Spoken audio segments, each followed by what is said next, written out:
ഹോട്ടലിൽ നിന്ന് ഭക്ഷണം കഴിക്കാനുള്ള വലിയ സമ്പത്തൊന്നും വന്നില്ല. അപ്പൊ ഏതെങ്കിലും ഹോട്ടലിൽ മൂലയിൽ പോയിരിക്കും, സപ്ലയർ പതുക്കെ വിളിക്കും, 2 പൊറോട്ട ഇത്തിരി ചാറും തരുമെന്ന് ചോദിക്കും. അപ്പൊ സപ്ലയർക്കൊക്കെ നമ്മളെ കാണുമ്പോൾ ദേഷ്യമാണ്, കാരണം സ്ഥിരമായിട്ട് ചാറ് വാങ്ങിക്കും, ഒരു ദിവസം പോലും കറി വാങ്ങിക്കില്ല. അപ്പൊ അന്നത്തെ എന്റെ ആഗ്രഹം, അന്നത്തെ ഇവിടുത്തെ യൂസഫ് അലി എന്നൊക്കെ പറഞ്ഞാല് തൊട്ടപ്പുറത്തെ ടേബിളിൽ വന്നിരുന്നിട്ട് 2 പൊറോട്ടയും ചിക്കൻ കറിയും, 2 പൊറോട്ടയും അങ്ങനെ ഓർഡർ അന്തസ്സായിട്ട്. അപ്പൊ അദ്ദേഹത്തേക്ക് മറ്റേ വെയിറ്റേഴ്സ് പോയിട്ട് സാർ എന്താ വേണ്ടതെന്ന് ചോദിക്കും, നമ്മൾ വിളിച്ചാലും വരില്ല, കാരണം അവർക്കറിയാം ഈ 2 പൊറോട്ട ഇത്തിരി ചാറും ചോദിക്കുന്ന ടീമാണെന്നുള്ള കാര്യം. അപ്പൊ എന്റെ ആഗ്രഹം എന്ന് പറഞ്ഞാൽ അതുപോലെ ഒരാള് ജീവിതത്തിലാവണം. അതായത് ഒരു ഹോട്ടലിൽ കയറിയിട്ട് ഒരു സപ്ലൈലോട്ട് എന്താ സാർ വേണ്ടതെന്ന് ചോദിക്കുക, എന്നിട്ട് ഞാൻ 2 പൊറോട്ടയും ചിക്കൻ കറിയും അല്ലെങ്കിൽ ഒരു ബിരിയാണി എന്നൊക്കെ പറയുക. അങ്ങനെ ജീവിതത്തിൽ ഒരാളാവണം എന്ന് ആഗ്രഹിച്ചു. അങ്ങനത്തെ ആളിന് 10-12 ഹോട്ടലും 19 ബേക്കറി നടന്നിട്ട് ഇന്നിപ്പോ 63 ബേക്കറിയും റെസ്റ്റോറന്റും ഉൾപ്പെടെ അത്രയും ഇന്നിപ്പോ സ്വന്തമാക്കി എന്ന് പറയുന്നത് തന്നെ എന്തൊരു വലിയൊരു വലിയ 35 വർഷത്തെ ജേണിയാണ്. അതെ, 35 വർഷങ്ങളിൽ ഇതെല്ലാം ഒന്നും ഇല്ലായ്മയിൽ നിന്നും ഒരു പയ്യൻ നേടിയെടുത്തതാണ് ഇതെല്ലാം. അപ്പോ തന്റെ മുമ്പിൽ കണ്ടിരുന്ന ഒരു യൂസഫ് അലിനെ ഇങ്ങനെയുള്ള ഒരാളെയാണ് അത് കണ്ടത് അല്ലേ? അങ്ങനെ യൂസഫ് അലിയെ കുറിച്ചൊന്നും എനിക്ക് അറിയില്ല. ഇത്രയും വലിയ അന്ന് ചിലപ്പം ഇന്ത്യയിലെ ഏറ്റവും വലിയ അത്തൻഡാറ്റ മറ്റേ വെള്ളിയൊക്കെ ആയിരിക്കും, പക്ഷെ അതൊന്നും അറിയാനുള്ള കഴിവില്ല. എന്റെ മുന്നിലിരിക്കുന്ന, എനിക്ക് അത്രയും വിവരമേ ഉള്ളൂ. എന്റെ മുന്നിലിരിക്കുന്ന പണക്കാരൻ എന്ന് പറഞ്ഞാൽ ഹോട്ടലിൽ വന്നിട്ട് സാലറി വിളിക്കുന്നു, ഒരു ബിരിയാണി ഓർഡർ ചെയ്യുന്നു, വാങ്ങിച്ച് കഴിക്കുന്നു, അവനാണ് ഏറ്റവും വലിയവൻ. അപ്പൊ അങ്ങനെയുള്ള അത്തരത്തിലുള്ള മനുഷ്യരെ കണ്ടപ്പം അവരിലേക്ക് എത്താൻ അല്ലെ അവരെ പോലെ ആവാനുള്ള വഴിക്ക് എന്നുള്ള രീതിയിലാണോ ഈ ബിസിനസ്സിലേക്ക് എൻട്രി ചെയ്യുന്നത്? ബിസിനസ്സിലേക്ക് എൻട്രി ചെയ്തത് വാപ്പാക്ക് ചെയ്ത കച്ചവടം ഉണ്ടായിരുന്നല്ലോ, അത് ഒരു കേസിൽ ഒഴിഞ്ഞു കൊടുക്കേണ്ടി വന്നു. പിന്നെ ജോലി ഇല്ലാതായി. അവിടെ നിന്നാണ് ഒരു എന്തെങ്കിലും മറ്റൊന്നും എനിക്ക് പറ്റില്ല, കാരണം വിദ്യാഭ്യാസം ഇല്ല. എവിടെയെങ്കിലും ജോലിക്ക് പോയാലും ഒരു ഹോട്ടലിൽ ക്ലീനിങ് പോയായിട്ടോ അങ്ങനെ എന്തെങ്കിലും ജോലി വന്നാൽ അതിற்கு ഇന്ന് മുകളിൽ ജോലി കിട്ടാനുള്ള കാര്യപ്രാപ്തിയോ വിദ്യാഭ്യാസം എനിക്കില്ല. പിന്നെ ഗൾഫിലേക്ക് പോയാൽ അതിന് മിനിമം 10ാം ക്ലാസ്സെങ്കിലും പാസ്സാവണ്ടേ. അപ്പൊ എന്റെ അനിയനൊക്കെ ആ സമയത്ത് ബോംബെയിലേക്ക് പോയി ഫുട്പാത്ത് കച്ചവടത്തിന്.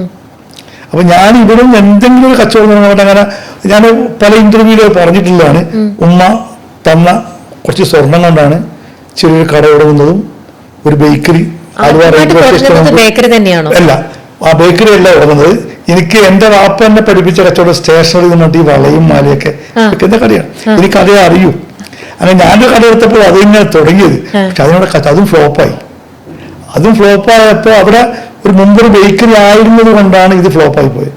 അപ്പൊ ആ ബേക്കറി കൂടുതലും കുഴപ്പമില്ലാതെ നടന്നതാണ്. അപ്പൊ അങ്ങനെ ബേക്കറിയിലേക്ക് 1-2 സുഹൃത്തുക്കൾ പറഞ്ഞാണ്, നിനക്ക് അറിയാവുന്ന കച്ചവടം അല്ല വേണ്ടത്, എന്താണോ ജനം ആവശ്യപ്പെടുന്നത് അത് ചെയ്യാൻ ഇന്നും തുടർന്നു പോകുന്നത് തന്നെയാണ്. അങ്ങനെയാണ് ബേക്കറിയിലേക്ക് വന്നതാണ്. ബേക്കറിക്കാരനൊന്നല്ല, ബേക്കറി പഠിച്ചിട്ടില്ല. ഇപ്പോഴും ഒരു ചായക്കപ്പുറം ഉണ്ടാക്കാൻ എനിക്ക് വ്യക്തിപരമായിട്ട് അറിയില്ല. ശരിക്കും എല്ലാത്തിനും കുറ്റം പറയാൻ ജോലിക്കാരോട് കാര്യങ്ങൾ അറിയാം, അത് ഉണ്ടാക്കാമെന്ന് എനിക്കറിയില്ല. അങ്ങനെയാണെങ്കിൽ ഇത്രയധികം ഇപ്പം റോയൽ ബേക്കറി, റോയൽ റെസ്റ്റോറന്റ് അല്ലെങ്കിൽ ഫുഡ് കോർട്ട് എന്ന് പറയുന്നിടത്ത് നല്ല നല്ല ബിരിയാണി കിട്ടും, നല്ല പൊറോട്ട കിട്ടും, നല്ല ബീഫ് കിട്ടും, നല്ല ഭക്ഷണം കിട്ടുന്ന ഒരു സ്ഥലമാണ്, എല്ലാവരും പറയുന്ന ഒന്നാണ്. അപ്പോ ശരിക്കും ഭക്ഷണം അതിനു മുമ്പേ എന്നോട് മുന്നേ എൻ്റെ അടുത്ത് പറഞ്ഞു, ഞാൻ കൊതിച്ച് കഴിച്ചിരുന്നതെല്ലാം ഹോട്ടലിൽ നിന്നാണ്, പക്ഷെ വളരെ ചെറിയ ഹോട്ടലിൽ നിന്നും ഈ പൊറോട്ടയും ചാറും. ശരിക്കും മനസ്സ് അറിഞ്ഞ് ആസ്വദിച്ച് കഴിച്ച ഭക്ഷണം എന്ന് പറഞ്ഞപ്പോൾ സ്വന്തമായിട്ട് കെട്ടിപ്പടുത്ത ഈ ബേക്കറിയിൽ നിന്ന് തന്നെയാണോ? അത് പറയാൻ പറ്റില്ല. ഇപ്പൊ ഒരുപാട് കോസ്റ്റ്ലി ഫുഡുകളെ കഴിക്കുന്നുണ്ട്.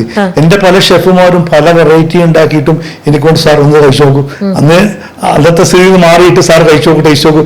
പക്ഷെ അതിനേക്കാളൊക്കെ എനിക്ക് ടേസ്റ്റ് തോന്നിയത്, ഞാൻ എപ്പോഴും പറയുന്നുണ്ട്, നല്ല ഭക്ഷണം ആസ്വദിച്ച് കഴിക്കണമെങ്കിൽ പാവപ്പെട്ട കുടുംബത്തിൽ ജനിക്കണം. ഭക്ഷണത്തിന്റെ വില അറിയും. ഒന്ന് ഭക്ഷണം കഴിക്കുമ്പോൾ വിശപ്പുണ്ടാവും. ദരിദ്ര കുടുംബത്തിലല്ല, ഇപ്പൊ ഞാനൊക്കെ അങ്ങനത്തെ കുടുംബത്തില് 3 നേരത്തെ ഭക്ഷണം കഴിച്ചു പോകാം, അങ്ങനെയുള്ള കുടുംബത്തിൽ ജനിച്ച ആളാ. അന്ന് ഉമ്മ ഉണ്ടാക്കി തന്ന ഭക്ഷണത്തിന് ടേസ്റ്റ് ഒന്നും ഇപ്പൊ എത്ര വലിയ ഭക്ഷണത്തിന് എനിക്ക് കിട്ടിയിട്ടില്ല. അതൊക്കെ വളരെ വളരെ ലുബ്ധിച്ചൊക്കെയാണ് ഉമ്മ ഉണ്ടാക്കുന്നത്. ഇപ്പൊ ഞാനിപ്പോ ഓർക്കുന്ന കാര്യമുണ്ട്, ഞങ്ങള് ഇപ്പൊ ഉമ്മ ചിലപ്പോൾ വൈകിട്ട് 2 രൂപ വരും മാർക്കറ്റിൽ പോയിട്ട് ചരു എന്ന് പറഞ്ഞ സാധനമുണ്ട്. ചരു എന്ന് അന്ന് ചൊക്ലിയില് ചരു എന്നാണ് പറയാ.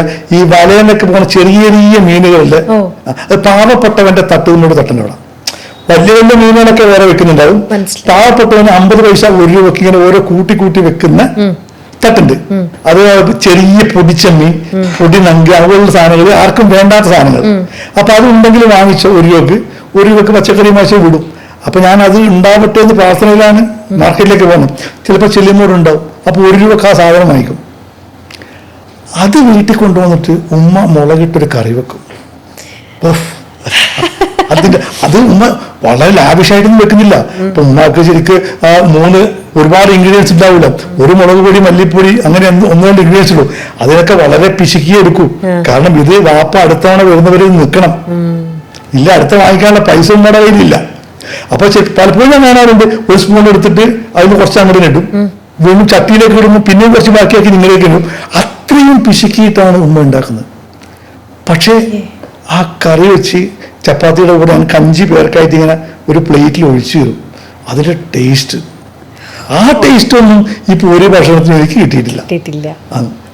എപ്പോഴും പറയാം, തിലകൻ പറഞ്ഞ പോലെ ഈ ഭക്ഷണത്തിന്റെ ഒരു ഇൻഗ്രീഡിയൻസിൽ മുഹബത്ത് ഉണ്ട്, ഉറപ്പായിട്ടുണ്ട്. ഞാൻ പറയാം, എനിക്ക് ഞാൻ മാർക്കറ്റിലല്ല ഫിഷ് വില AC ഷോപ്പൊക്കെ ഫിഷ് ഉണ്ട്. ഞാൻ ഓരോ തവണയും ഫിഷ് മാർക്കറ്റിൽ പോയാൽ നെയ്മീനോ അങ്ങനെ വലിയ 2000-3000 രൂപയ്ക്കൊക്കെയാണ് വാങ്ങിക്കുക. അത് വാങ്ങിച്ച് വൈഫിന്റെ കൈ കൊടുത്താൽ വൈഫ് നേരെ വേലക്കാരി കൊടുത്തിട്ട് ഒന്നിങ്ങനെ വെച്ചെന്ന് തരും. അത് വേലക്കാരി ഉണ്ടാക്കുന്നത്. അവരെ ജോലി പൂർത്തിയാക്കാൻ ഉണ്ടാക്കുന്നത്. മറ്റേത് ഉമ്മ തന്റെ സ്വന്തം മക്കൾക്ക് ഉണ്ടാക്കുന്നത്. അപ്പൊ ഈ മുഹബത്ത് എന്ന് പറയുന്ന സാധനം അതിലുണ്ടാവില്ല, ഇതിലുണ്ടാവും. ഞാൻ എപ്പോഴും വൈഫ് പറയാറുണ്ടല്ലോ, ആ ടേസ്റ്റ് ഒന്നും ഒരിക്കലും ഇതിന് കിട്ടുന്നില്ല. ഇപ്പൊ കോസ്റ്റ്ലി ആ ഭക്ഷണം, പക്ഷെ ആ ടേസ്റ്റ് കിട്ടില്ല. ഒരു ഇൻഗ്രീഡിയൻസ് മുഹബത്ത് ഉണ്ട്. ഒരു അമ്മ മക്കൾക്ക് ഉണ്ടാക്കുന്ന ടേസ്റ്റ് വേറെ ഏത് ഷെഫ് ആയാലും ആരായാലും മറ്റൊരാൾക്ക് കിട്ടില്ല. ശരിയാണ്, അത് അമ്മയുടെ സ്നേഹം, അതാണ് ഭക്ഷണത്തിന്റെ ഏറ്റവും വലിയ ഒരു രുചി. ആ സ്നേഹം മാത്രമല്ല, പലപ്പോഴും ഞാൻ ഞങ്ങളൊക്കെ വളരെ പിശുക്കി ജീവിക്കുന്ന കുടുംബമൊക്കെയാണല്ലോ. ഇപ്പൊ ചാള വറക്കാൻ ആഴ്ചക്ക് ഒരു ദിവസമാണ് മീൻ വാങ്ങിക്കും. മീൻ ഒരു ലാവിഷായിട്ട് ഭക്ഷണം കഴിക്കാനാണ് ഈ മീനൊക്കെ. ചിലപ്പോൾ 1/4 കിലോ മട്ടൻ ഇതൊക്കെ വാങ്ങിക്കുന്നത് ഒരു ദിവസം, ആഴ്ചയിൽ ഒരു ദിവസം വാങ്ങിക്കുന്നത്. അപ്പം മീൻ വാങ്ങിക്കുമ്പോൾ 5 എണ്ണമാണ് വാങ്ങിക്കുക. 5 ചാള വീട്ടിൽ വന്നിട്ടാണ് മീൻകാരൻ വരിക. അപ്പൊ 5 എണ്ണം വരാം. 5 മക്കൾക്ക് 5 എണ്ണം. ഒരു അയില വാങ്ങിക്കാൻ 5ആയി കട്ട് ചെയ്യും. അങ്ങനെയൊക്കെ അത്രയും ഇതായി ബുദ്ധിച്ച് ജീവിക്കുന്നതാണ്. പക്ഷെ എന്നാലും അതിന് പ്രത്യേക ടേസ്റ്റ് ഉണ്ട്. ഒരിക്കൽ പോലും എനിക്ക് തോന്നുന്നില്ല എന്റെ 100 കഷ്ണം കഴിച്ചിട്ടുണ്ടാവുന്നു. അതൊരു ഇപ്പോഴാരെയും ജീവിതത്തിൽ ഇന്ന് വരെ കഴിച്ചിട്ടുണ്ടാവില്ല. ഉണ്ടാക്കിയിട്ട് 5 പീസായിട്ട് വാങ്ങിക്കുന്നത്. പലപ്പോഴും ചില കുട്ടികൾക്ക് സുഖമില്ല. അപ്പൊ അനിയന് സുഖമില്ല. അപ്പൊ ഞാൻ എന്താ പറയാ, അവന് വേണ്ട, അതും കൂടി എനിക്ക് നിൽക്കുന്നു. അപ്പൊ പെങ്ങൾ സമ്മതിക്കൂല. കഴിഞ്ഞ തവണ എനിക്ക് സുഖമില്ലാത്തപ്പോ നിൽക്കാതെ വന്ന് ഇത്തവണ എനിക്ക് തരണം. അങ്ങനെയൊക്കെ വാങ്ങി എടുക്കുമ്പോൾ ഒരിക്കൽ പോലും ഒന്നും പറഞ്ഞിട്ടില്ല. അവർക്ക് സുഖമില്ലെങ്കിൽ ഞാനില്ലേ, എനിക്ക് വേണമല്ലോ, അങ്ങനെ പറയില്ല. അത് ഓരോ അമ്മക്ക് മാത്രമേ അങ്ങനെ സാധിക്കൂ. തീർച്ചയായിട്ടും അതാണ് അമ്മ. പക്ഷേ ആ അമ്മയുടെ സ്നേഹം മക്കളായി നമ്മൾ എല്ലാവരും തിരിച്ചറിയുന്നത് നമ്മൾ ഇതുപോലെ വലിയതാവുമ്പോഴാണ്, അല്ലേ? ഇപ്പോഴാണ് എന്റെ ഉമ്മാനെ കൊണ്ട് മാത്രമല്ല, ലോകത്തെല്ലാം എല്ലാ അമ്മമാരും ഇങ്ങനെ തന്നെയാണ്. എല്ലാ അമ്മമാരും അവരുണ്ടില്ലേലും അവർ മക്കളെ കൂട്ടാനല്ലേ നോക്കാറ്. തീർച്ചയായും തന്നെക്കാൾ മറ്റുള്ളവരെ സ്നേഹിക്കുന്ന ഒരു ജീവി ഉണ്ട്, അത് അമ്മ മാത്രമാണ്.